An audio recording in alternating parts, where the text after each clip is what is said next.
네, 안녕하세요. JB입니다. 정말 채권 시장은 공포 그 자체입니다. 믿기 힘든 수치의 하락이 며칠째 계속 이어지고 있습니다. 기어이 작년 10월 최저점보다도 더 내려온 상태인데요. 그래서 이걸 보고 도저히 가만히 있기가 힘들어서 어제 멤버십 커뮤니티 게시판에는 앞으로 1년 기간을 잡고 매일 TMF 분할 매수를 하겠다고 말씀을 드렸습니다. 제가 이렇게 결정한 이유는요. 일단 지금의 채권 폭락 사태는 아무리 봐도 정상이 아니라고 생각합니다. 물론 여러모로 미국이 스스로 자초한 부분이 있죠. 바이든 정부의 무분별한 돈 직원에게 포퓰리즘 정책이라던가 하는 부분들이 있습니다. 하지만 그 부분을 감안해도 지금의 사태는 정상이 아니라고 생각합니다. 이 하락의 끝이 어딘지를 모르기에 평소처럼 10분할로 접근하는 건 아닌 것 같아서 일단은 1년을 잡고 적금이라고 생각하고 오르던 내리던 매일 살 생각입니다. 기존에 매수한 물량들은 따로 놔두고 새로운 계좌에서 어제부터 매수를 시작했고요. 새로운 계좌에서 매수를 시작한 이유는 산뜻하게 새로운 마음으로 시작한다는 느낌을 좀 받고 싶어서 이렇게 결정했습니다. 근데 이제 이 부분에 있어서 제가 한 말씀 드리자면요. 혹시 저를 따라서 이렇게 매일 매수를 하시려는 분들 있잖아요.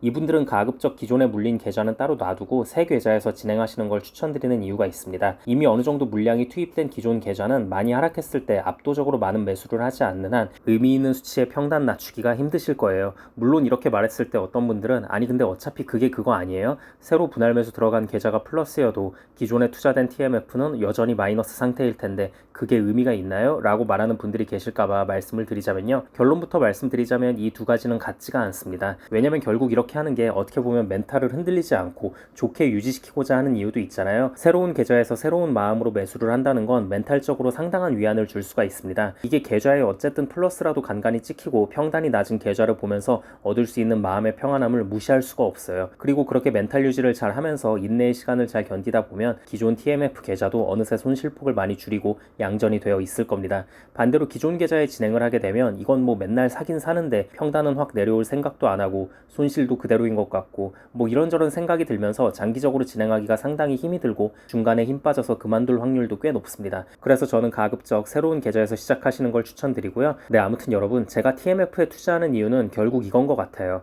저는 비정상의 정상화를 믿습니다. 세상의 모든 비정상은 시간이 걸릴지라도 반드시 정상화될 것을 믿어요.